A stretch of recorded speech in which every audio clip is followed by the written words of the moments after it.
spot is Aurelion Sol. So you guys already know that in the number 5 spot, I like to give my personal favorite pick. Whether or not the stats agree with me, I always like to put a champion that I just think is personally very strong right now in the number 5 spot, and for this list we'll be talking about the Sol. Now granted, his stats actually aren't all that bad, and there's a lot of Aurelion Sol one-trick ponies in the high elo Korean ladder, and the reason for that is simple: he is strong. The current meta of League of Legends in general, but especially mid lane and top lane, is playing tanky champions that can build maybe something like a Rod of Ages, a Rallies, Abyssal Scepter, and things like that, be very tanky and have a lot of consistent annoying damage. That is just what's good right now, that is what is strong, and to me Aurelion Sol is one of the best champions when it comes to that. All you want to do when you play him is simply activate your W while maxing it first in the laning phase, push in the lane as fast as possible, and then you either roam to other lanes, back to base, buy, and then use your teleport or your E ability to go back to lane. This is not only very effective with farming, but you also make it very annoying for your enemy to try and CS under tower since you're always pushing it in. But the main thing that I like Aurelion Sol for is because he scales very well. I mean, his W is going to be doing an insane amount of damage late game, but once you get the Rod of Ages and Rallies, not only are you tanky,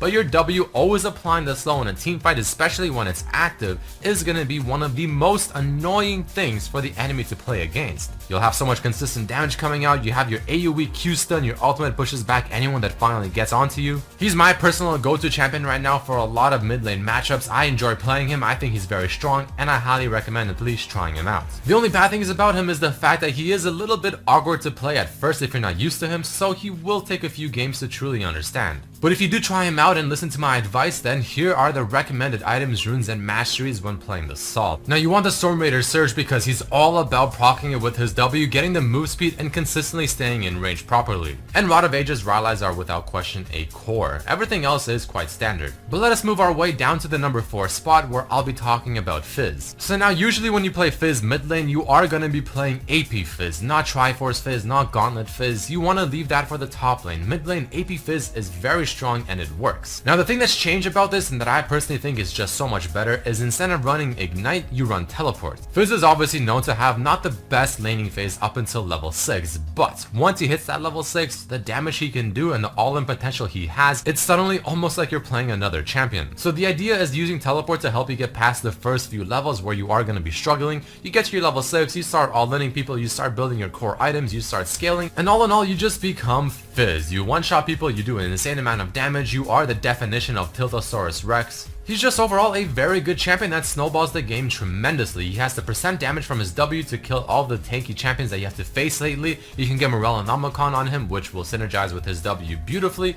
and you can counter people like Swain, people like Vladimir. All in all, Fizz kind of randomly is just suddenly very good in the mid lane. I mean, everything else just kind of fits together, and Fizz is Fizz. So here are my recommended runes for Fizz. For the most part, you should already know this because, you know, Thunderlords is fantastic. You want to run a standard page for the mid lane as well for runes and masteries. And the items are somewhat situational, but for the most part, things like Lichbane, maybe Abyssal Scepter, Zhonya's, Rabadons, and Morellos if you're facing healing champions are all absolutely wonderful. But now the number 3 spot is going to be holding the champion by the name of Victor. Here's a champion that always goes up and down. One time he's extremely overpowered, another time he's extremely underpowered and never seen. But ever since the mid-season update, I feel like Victor has slowly been re-emerging. You know, people have been trying him out here and there, and very slowly they have been realizing, you know what, Victor is actually a very good champion. Also because people have started building Ralli's Crystal Scepter on him, realizing the great synergy it has on his kit overall with his E ability and his ultimates. He does an insane amount of damage with his E now, his ultimate every time it procs is crazy damage as well. And in my opinion, he probably has the best wave clear of any mid laner at the very moment. I mean, his E ability, if you haven't seen it yet or if you haven't tried it,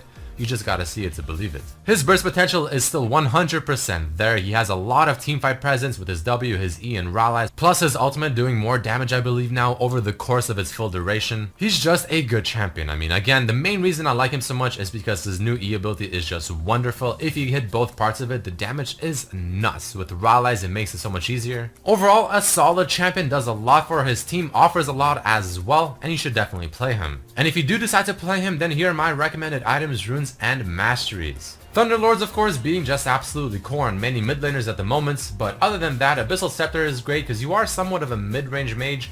Ralli's Crystal Scepter, like I said, is an absolute must now. It's just so good on him. But other than that, it should be quite straightforward. But moving into the number 2 spot is a champion I did not expect to see, but when you really think about it, it makes sense. Anivia. So whenever I do make these top 5 lists, I always make it a combination of my personal opinion, so something like Aurelion Sol, and a mix of statistics that I see, champions that I just consistently see across the board in every single region do well. And Anivia, to my surprise, was one of those champions. I mean, she's just consistently a strong one in every single region, and when you really think about it, I mean, it makes sense. Because like I said, the meta is all about mid lane champions right now that can do consistent damage with a bit of burst, that build either Rallies, Rod of Ages, and just tanky items in general. And that's exactly what Anivia does. I mean, she has consistent damage with her ultimate, she has burst with her E, CC with her Q ability, she's tanky because of the items that she builds. It's like she perfectly fits the meta. So based on stats and just from seeing her a little bit more often here and there, Anivia is taking the number 2 spot,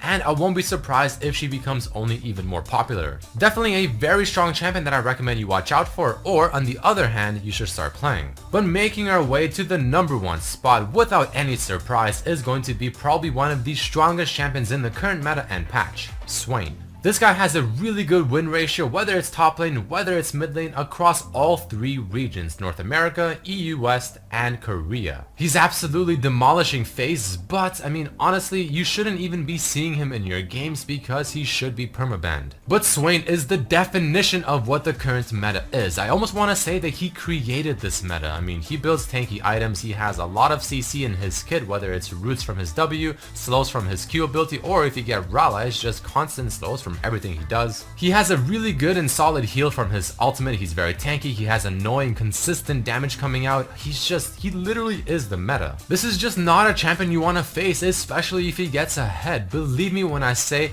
no matter how many ignites you have, no matter how many executioners calling or whatever you have, he is not easy to take down, and you do not want him ahead unless he's on your team. Again, I want to say this one more time, but in my honest, truthful opinion, he is the meta. He defined the meta. You can even over-exaggerate it to the point where you'll call him the god of League of Legends at the moment because of the creation of the meta he just did. Swain is strong, ban him, play him, do not have him on the enemy team. That's really all you have to know. But something else you have to know, if you do happen to somehow magically use some witchcraft to get him on your team and you're the one playing him, then here's the build you want to go with him. You want to go either the safe path, which is Deathfire Touch, or if you want to have a bit more lane dominance, you go for the Thunderlords. But usually I recommend Deathfire. In terms of items, I mean, it shouldn't be a surprise. Rod of Ages is obviously fantastic, Rallies Crystal Scepter, Spirit Visage, Abyssal Scepter, Zhonya's Hourglass, maybe even a Death Cap or a Void Staff. It really just comes down to what you're facing and how ahead you are, but tanky AP items are just a must. But right before we end off this video, guys, there are a few honorable mentions I just have to talk about. The first one is going to be Azir. Now, Azir is one of my personal favorite champions in League of Legends, and I still play him right now because I like him. I think he's strong. I think he's a great champion, even though he just got nerfed. But the reason I didn't put him in the top 5 list is because